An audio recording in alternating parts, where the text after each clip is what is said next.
국무총리, 국정원장, 비서실장에 대한 첫 인선을 발표했는데 대통령이 직접 했어요. 네. 그리고 인선 배경도 설명하기도 하고. 그러니까 지난 정권하고 사뭇 다른 모습이었고 또 연일 파격 행보를 보이고 있습니다. 그 광화문에 집무실을 설치하겠다. 이것도 뭐 같은 일환이었던 것 같고 또 50대 초반의 젊은 비서실장을 임명한 것도 지난 정권하고 다른 소통을 강조하는 그런 모습인 것 같고 오늘 같은 경우에는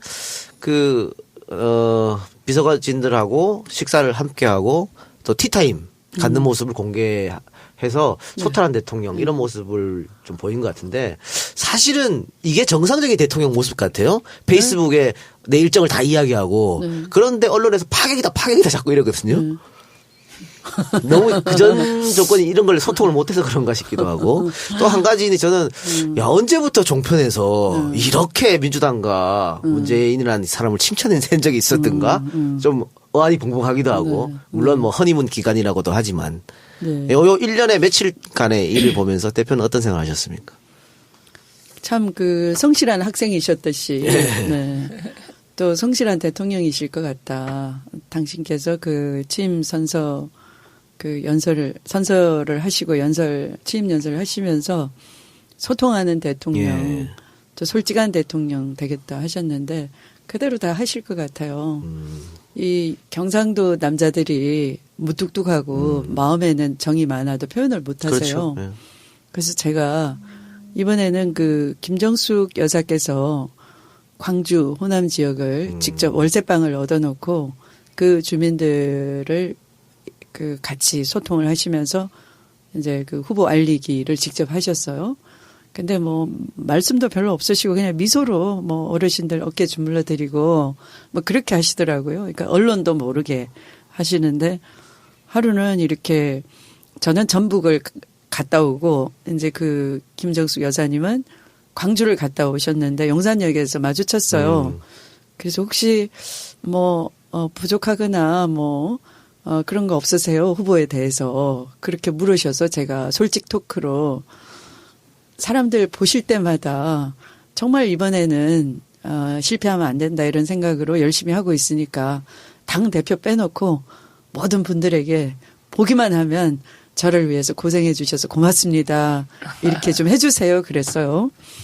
근데 며칠 후에 후보를 우연히 뵀더니 덮어놓고 그냥 다짜고짜 고맙습니다. 감사합니다. 그러셔서 이분은 그대로 하시는 거구나. 근데 진짜 성실하시죠. 네. 인사에 대해서 일부에서 잠깐 얘기했는데 이낙연 지사를 이제 국무총리로 내정했는데 본인이 그 전에 내가 영남이니까 영남 인사는 하지 않겠다고 얘기했고 그래서 아마 호남 총리가 될 것 같다 예상을 많이 했는데 그게 이낙연이라는 사람인지는 이제 전혀 몰랐던 거고요. 대표는 살짝 언급을 들으셨을 것 같기도 해요. 대표는 눈치가 백단이에요. 근데 이제 이낙연 지사 같은 경우에는 국회의원도 여러 번 하셨고 도지사도 했기 때문에 청문회 통과하는 건 문제 없을 것 같고요. 그거 보니까 대변인을 한 4-5번 하셨더라고요. 동아일보 출신이시고. 그러니고. 대변인은 냄새가 좀 심한데. 5번이나 하면. 그러니까. 근데 이게 이낙연 지사를 선택한 이유는 역시 통합 행보라고 봐야 될까요? 가장 큰 목적이라고 할 수 있는 게. 우선 이제 협치가 참 중요하잖아요. 네네네. 이번에는 전국의 고른 지지 또 2위와 550만 표차 이런 게 있었지만 역시 모든 건 이 정치력으로 돌파해내야 되는 거여서 국무총리가 좀 원만하게 그러니까 대통령을 대신해서 이제 국회에 와서 답변을 하고 하잖아요.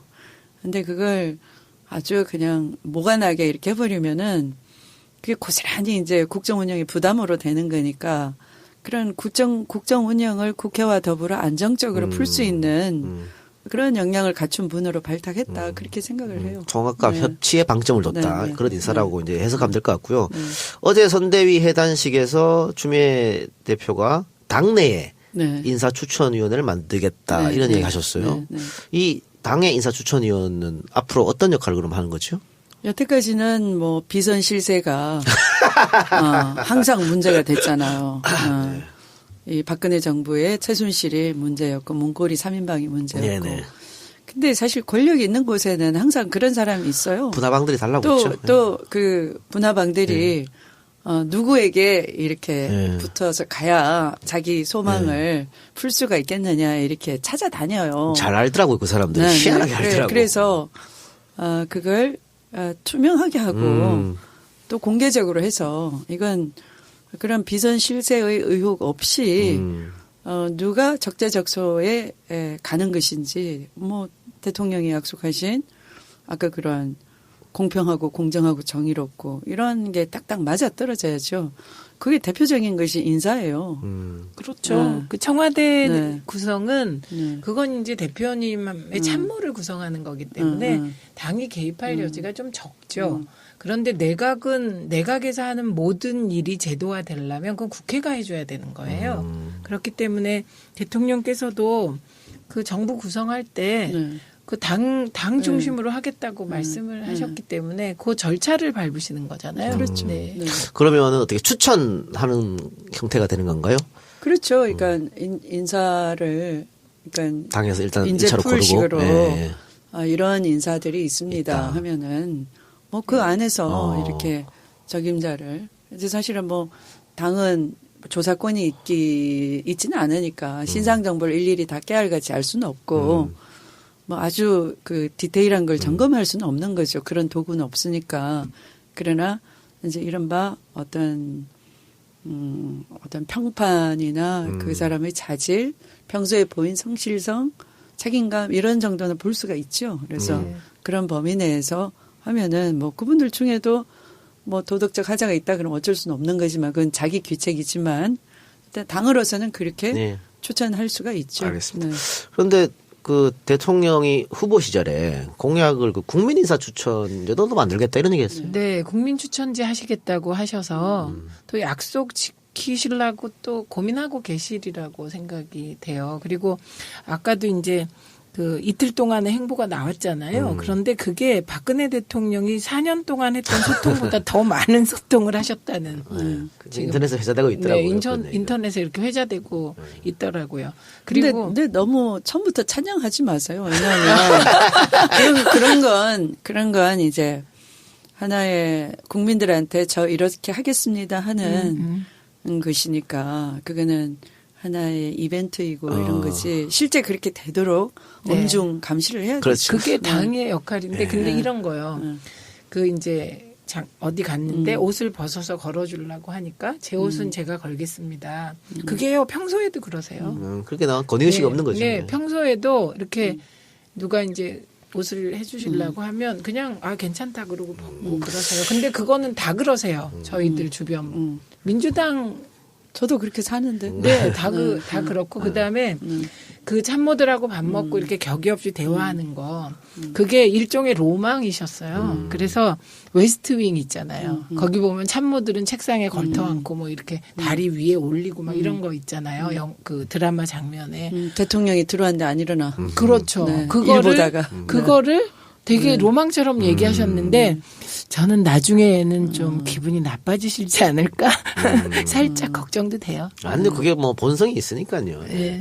근데 그 대표께서 방금 너무 칭찬하지 말라 그랬는데 제가 종편에 가서 대통령 당선 다음 날인데 아니 대본에 와 나는 좀 내가 나도 뭐 이렇게 민주당을 지지하는 평론을 하는 사람이고 뭐 문 대통령 되기를 바라는 사람이었지만 내가 봐도 심하더라고. 너무 닭살이었어요. 너무 닭살이야. 대본에 그렇게 써져 있어요. 이게 너무 좀 심해. 저 오늘 아침에 연합뉴스 TV 나갔거든요. 그런데 대본에 19대 대통령으로 당선되신 이런 게 써 있었던 거예요. 그래갖고 그거를 빼고 했다니까요. 그러니까 저러다가 언제 돌변할지 몰라요. 예, 항상 우리가 좀 조심하는 생각을 경각심을 가져야 될 것 같고. 자, 지금 자유한국당에서 인선 중에 이제 임종석 비서실장에 관련해서 뭐 유감을 표시하면서 뭐 철회하라 이런 얘기도 한 것 같아요. 이게 이제 과거의 어떤 주사파건이요? 국가보안법 문제 때문에 이제 이러는 것 같은데. 30년 전 일. 아니 그 당에도 뭐 하태경 같은 사람 있잖아요. 그렇죠. 김문수, 이재호. 우리 찌찌뽀 김문수, 이재호. 근데 네티즌들이 더 재밌는 말 하더라고요. 그 박정희는 남로당 활동해갖고 무기징역까지 받은 사람이다. 뭐 이렇게 얘기가 되는데 이 문제는 글쎄요 좀 발목 잡기 같은 느낌도 들고 첫인선인데부터. 예. 그러니까 청와대의 참모진은 어디까지나 참모진입니다. 그래서 그 임종석 비서실장도 그렇고 또 조현옥 인사수석도 박원순 시장 쪽에서 이제 일하다가 오신 분이에요. 그러니까 그런 탕평의 의미가 있다고 보는 거지. 지금 이제 비서실장을 철회하라고 하는 자유한국당의 태도가 이게 되게 이상한 거죠. 그러니까 본래 2002년에도 노무현 대통령 되시고 나서 청와대 참모 구성했을 때는 별로 얘기를 안 했어요. 왜냐하면 청와대 참모는 어디까지나 참모다. 이제 내각은 달라지는 건데 근데 좀 뭐 결례세요. 자 그리고 지금 가장 화제가 되는 인사는 역시 조국 민정수석인 것 같아요. 네.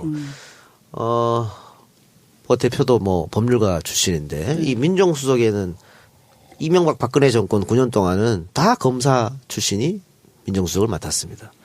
근데 이게 그거는 약속을 지키신 거죠. 그 현직 검사를 옷 벗겨 가지고 데리고 왔다가 그 검찰을 다 장악하고 그래서 저 다시 돌려보내고 그런 식은 절대 하지 않겠다라고 하셨으니까 그럼 약속을 대통령께서 지키신 거죠. 네. 근데 언론에서는 뭐 조국 민정수석을 가장 파격을 하는데 제가 생각했을 때는 총무비서관 네. 이 가장 파격 같아요. 총무비서가 누가 됐는데? 모르겠어요, 저도 누군지. 그냥 정통 그 관료 출신이 네, 됐어요. 됐습니다. 그러니까 문재인 대통령하고 일면식도 없다고. 임면식 없고요. 보통은 총무비서관은 이제 가까운 사람을 다 임명을 해왔거든요. 그러니까 박근혜 정권에서는 문고리 4인방 이재만이에요. 했잖아요. 예, 예. 이재만이 했고 최도술 씨 총무비서관이었죠. 뭐 그런 식으로 나중엔 정상문 비서관 하셨는데 치과에 3시간 이빨 치료하고 왔더니 저 총무비서관 누가 됐는지도 모르겠어요. 3시간이면 진짜 고생하셨어요. 죄송해요. 네. 그런데 이거는 진짜 그 총무비서관이 인사 뭐 그다음에 재정 이런 거 프로세스 관리하거든요. 그러니까 진짜 시스템으로 가시겠다는 표현인 그런 것 같습니다. 예.